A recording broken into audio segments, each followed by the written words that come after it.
E agora, no segundo turno, dia 17 de dezembro, o senhor vai votar? No Fernando Collor de Mello. Muito bem. É isso aí, minha gente. É assim que ele fala, não é? Bom, eu acho que vocês já me conhecem. Eu sou a Cláudia Raia e também votei no Fernando Collor de Mello. Parte da explicação para a ascensão do Collor está no apoio da imprensa. E esse apoio já começou no ano anterior à eleição. Essa capa da revista Veja é de 23 de março de 1988. Ela é emblemática, mas não é a única peça publicitária que o jornalismo brasileiro produziu para a campanha do Collor. Para entender como ele tinha todo esse apoio da imprensa, você tem que entender as origens dele. Collor vinha de uma família tradicional, tradicionalmente envolvida em política. E em mais de uma oportunidade, essa família transformou política em caso de polícia. O pai de Fernando Collor é Arnon de Mello. Arnon é o único senador da história do Brasil que matou um colega dentro do parlamento a tiros. Isso aconteceu. Um senador matou o outro no plenário. E o registro em áudio dessa confusão, que aconteceu em 1963, ainda existe.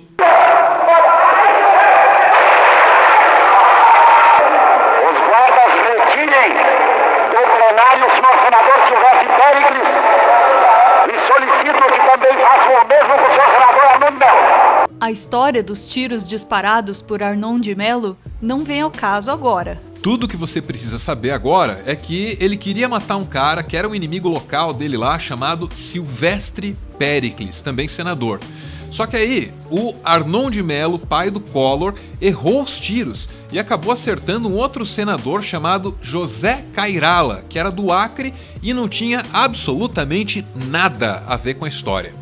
O fato é que o pai do Fernando Collor contou com ampla defesa da imprensa até mesmo quando matou um senador dentro do plenário.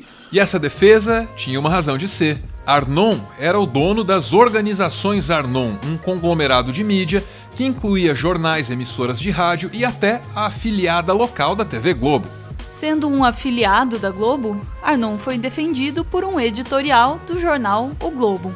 A democracia, apesar de ser o melhor dos regimes políticos, dá margem quando o eleitorado se deixa enganar ou não é bastante esclarecido, aqui o povo de um só estado coloque na mesma casa legislativa um primário violento, como o senhor Silvestre Péricles, e um intelectual, como o senhor Arnon.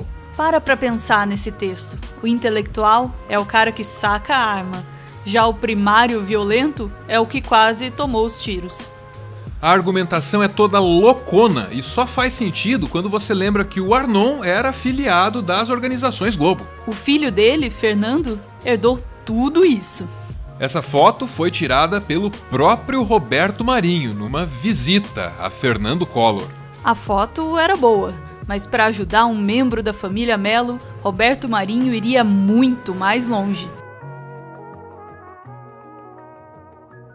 Fernando Collor achava que disputaria o segundo turno com Leonel Brizola. No segundo turno, o adversário até era diferente do previsto, mas os aliados eram os mesmos. 5 dias antes da votação, a TV Record fez uma entrevista de 2 horas com Fernando Collor.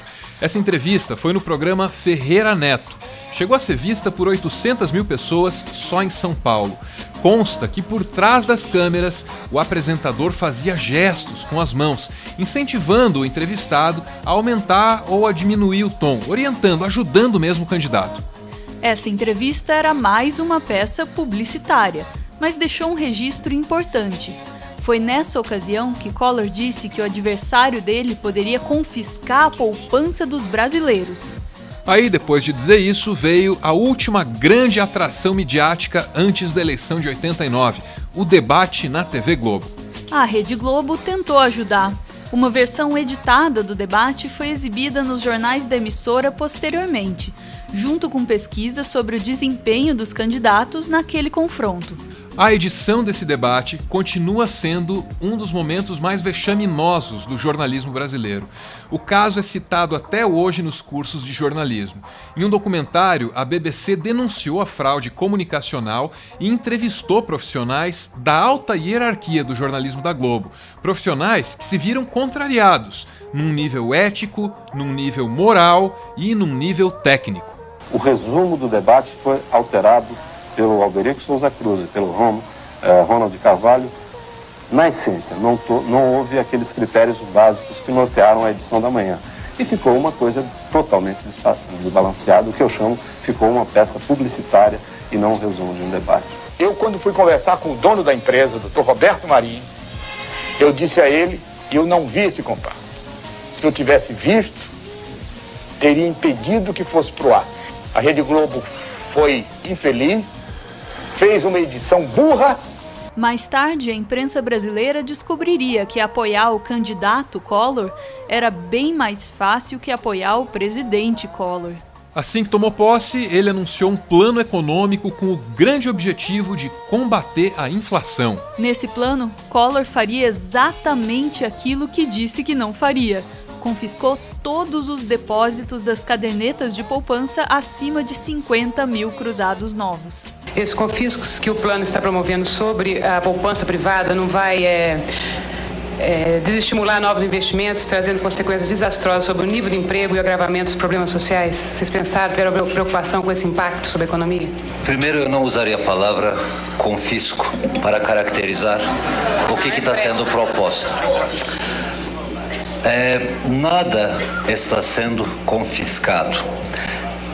Todos os ativos que um cidadão tem, ele terá, daqui a 18 meses, corrigido monetariamente, acrescido de 6% de juros. O governo prometia devolver o dinheiro 18 meses depois, só que ninguém acreditava nisso. A história do confisco da poupança no governo Collor está bem resumida nesse livro aqui, que também reúne outras histórias de outros presidentes que fizeram o exato oposto do que disseram que fariam. E esse livro do Chico Otávio e da Cristina Tardáguila ajuda a colocar essa história em perspectiva. No Brasil de 1989, não havia problema mais grave que a inflação, que batia na casa dos 37% ao mês. Você comprava o seu café da manhã e, na hora de comprar o jantar, os preços já tinham sido remarcados. Era um cenário caótico e que agravava as questões sociais. Collor precisava prometer acabar com a inflação. E foi isso que ele fez. Ele prometeu. O Brasil não aceita mais derrotas. Agora é vencer ou vencer.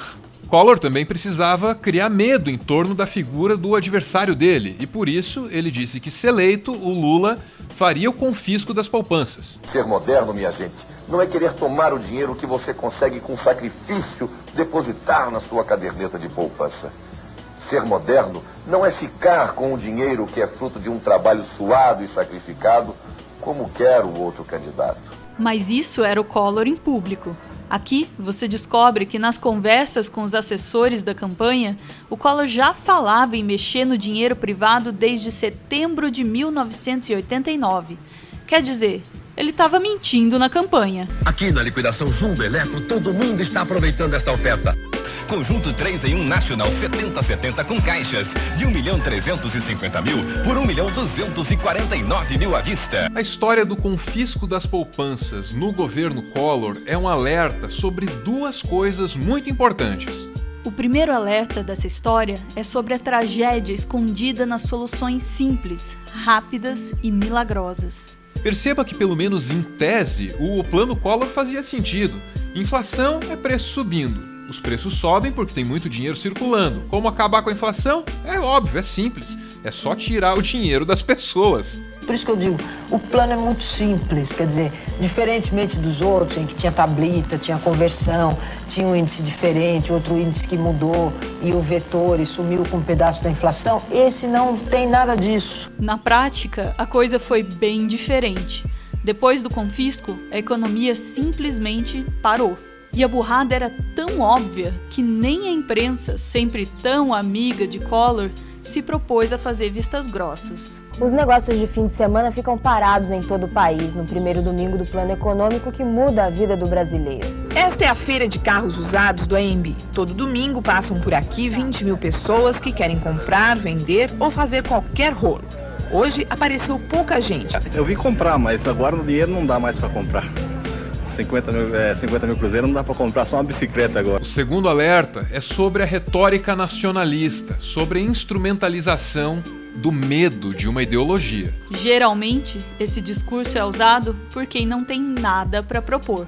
No dia 17 nós vamos dar um não definitivo à bagunça, à baderna, ao caos, à bandeira vermelha. Vamos dar sim à nossa bandeira, essa que está aqui, a bandeira do Brasil. A bandeira verde, amarela, azul e branca.